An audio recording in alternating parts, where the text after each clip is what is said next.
Where we're going, we don't need roads. Guys, I fucking love this movie so much. Seriously, Paramount was cool enough to put it on the big screen for me here in Chicago, and I have not stopped thinking about it. So seriously, thank you for taking the time. I appreciate you. Thank you. Absolutely. I'm so excited that everybody likes it. Because nothing like this had really ever happened on live television. Obviously, there's these massive questions that you guys are asking during this entire ordeal that are really monumental. Can we show someone being shot on live television? And whose story are we actually telling? Or are the terrorists watching our live broadcast? I'm curious for each of you, what do you think was the most important question that had to be asked as these guys were attempting to handle this situation on live went TV the other in real way, time? right? I mean, they didn't ask the questions and then point the camera. They pointed the camera and then asked the questions. Yeah. I mean, they have a tiger by the tail. They're doing their jobs the best they can. They're right up against it moment to moment. They didn't have a lot of... while they're flying. Yeah, building a plane while they're flying it, exactly. Yeah. I think the one that sort of forever changed the way these kind of events were covered in the future and currently was, do we show someone being shot on live TV? I don't think that question is asked anymore. I think, now you show someone being shot live on TV and then you apologize for it after. And I don't think that's necessarily a good thing.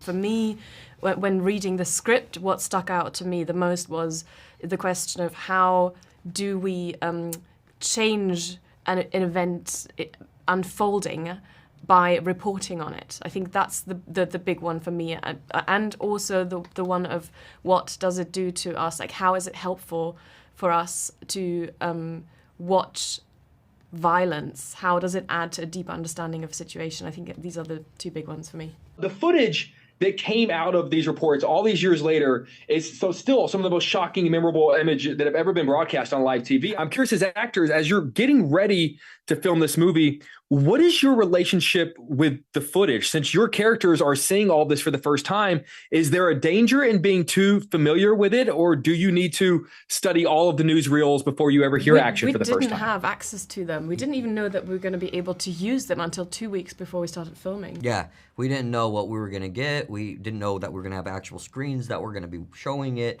So there was no time to prepare because so much of this material are in a vault somewhere at Disney.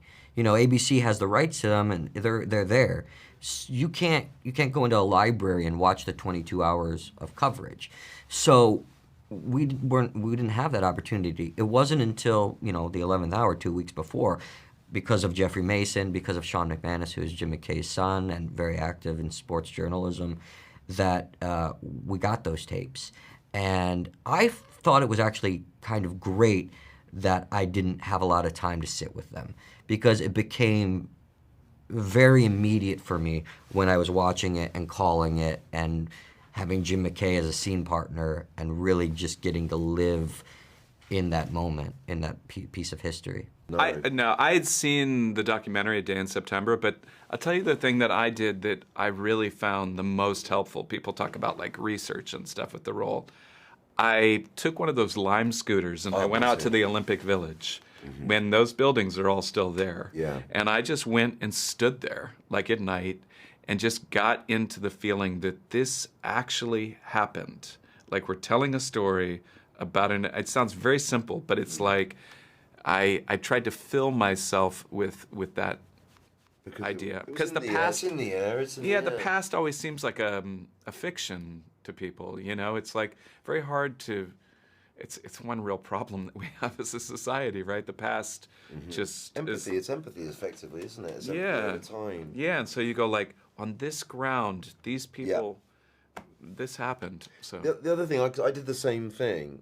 Went to the village, and it's just the Israeli athletes' house is so small and vulnerable, right? It's student housing now, right? It's student housing now. You could probably almost jump up and grab the balcony yourself. It's that small and vulnerable. It was such a soft target. Yeah, that for me also. That was a very important thing to do before. Yeah, sometimes people get very interested in the research and stuff, and it's kind of it's a different thing than like reading something for school, Yeah, it is. That's unbelievable. They're pulling me out of here, but I just want to say dude. that I'm really close with everyone. I've been working in a newsroom for almost 20 years, and I'm very close with all the guys and women in my control room. And the day after this movie on Thursday, I just went and sat with them for a while and just really kicked back and just appreciated the decisions that go into pressing every button and making every decision. And this movie really gave me even a greater appreciation for what they do every single day. That's wow, awesome. that's lovely to hear. Thank you. Good to hear. I'm going to pull you guys out of here really quickly. I know they're trying to get me out of here. By nature of working in a newsroom every day for the last 20 years of my life, I have a soft spot for movies about the importance of this profession. I'm sort of curious, what was the first movie about journalism you remember seeing that maybe had an impact on the way that maybe you see news every day? I don't know what the first one I saw was, but it's certainly All the Presidents, man. I mean, that for me is the gold standard. What Pakula did with that picture, I think, it created the genre of journalist thrillers. So yeah, that.